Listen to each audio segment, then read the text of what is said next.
பாண்டிச்சேரியில் நடக்குதுன்னா இதன் பின் பாஜக தான் இருக்கா? நிச்சயமா இருக்கு. 100% இருக்கு. பாரதிய ஜனதா தான் இப்ப அங்க வந்து பயந்துகிட்டு தமிழ்நாட்டிலேயே பாரதிய ஜனதாவின் தூண்டுதலில் தான் திமுக இன்றைக்கு எல்லா வேலையும் தாவேகாவிற்கு ஒரு நெருக்கடியை கொடுக்குது. தெரியுமா உங்களுக்கு? ஏன்னு கேட்குறீங்களா? தாவேகாவுடைய தலைவர் என்ன சொன்னாரு? துரோகியும் எதிரியும் யார் என்று அடையாளப்படுத்திருக்கு. அந்த துரோகி எதிரி இப்ப என்ன பண்ணிட்டாங்கன்னா ஒண்ணு கூடிட்டாங்க. புரியுதுன்னு நினைக்கிறேன் உங்களுக்கு. இந்த துரோகிகளும் எதிரிகளும் ஒன்று கூடி தாவேகாவை திட்டமிட்டு அழிப்பதற்கான எல்லா சாத்தியக்கூறுகளையும் இவர்கள் உருவாக்குகிறார்கள். இதுல கூட்டணி சேர்ந்திருக்காங்க இப்ப 2 பேருமே. நாங்கள் பகிரங்கமாக குற்றச்சாட்டு இப்ப அதை பாண்டிச்சேரியில நடைமுறைப்படுத்துறோம். தமிழ்நாட்டில் வந்து முடிச்சு விடணும்னு பாக்குறாங்க. இப்ப பாண்டிச்சேரியில நான் ஒண்ணு கேட்கிறேன். பாண்டிச்சேரியில டிஎம்கேனுடைய தலைவர் யாரு சொல்லுங்க? தெரியுமா உங்களுக்கு? தெரியல இல்ல. தாவேகா, அதாவது தாவேகா இன்றைக்கு பாண்டிச்சேரியில் வளர்ந்திருக்கிறதை தடையை காட்டுகிறது. திமுகவுங்க ஒரு மாநாடு நடத்த சொல்லுங்க பாண்டிச்சேரியில்.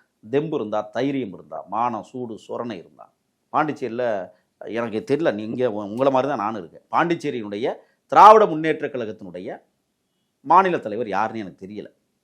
காட்ட சொல்லுங்க பார்ப்போம் தைரியம் இருந்தா. பாண்டிச்சேரியில் என்ன பண்றாங்கன்னா, அங்கே அந்த கட்சி இல்லாததுனால பாரதிய ஜனதா கையில் எடுக்குது. ஆக தமிழக வெற்றி கழகத்தை பாண்டிச்சேரியிலே முடிச்சிரும்னு நினைக்கிறாங்க. இங்கே பாருங்க, ஒன்னே ஒன்று சொல்றேன். எந்த இடத்துல எந்த சூழலிலும் தாவேகாவை தமிழ்நாட்டில் இருந்தோ அல்லது பாண்டிச்சேரியில் இருந்தோ, ஏன் கேரளாவில் இருந்தோ அல்லது ஆந்திராவில் இருந்தோ கர்நாடகத்தில் இருந்தோ அகற்ற முடியாத பேர் இயக்கமாக வளர்ந்து வருகிற இயக்கமாக தமிழக வெற்றி கழகம் இன்றைக்கு பரிணமித்திருக்கிறது என்றால் அதனால தான் இத்தனை பேர் பயப்படுறாங்க.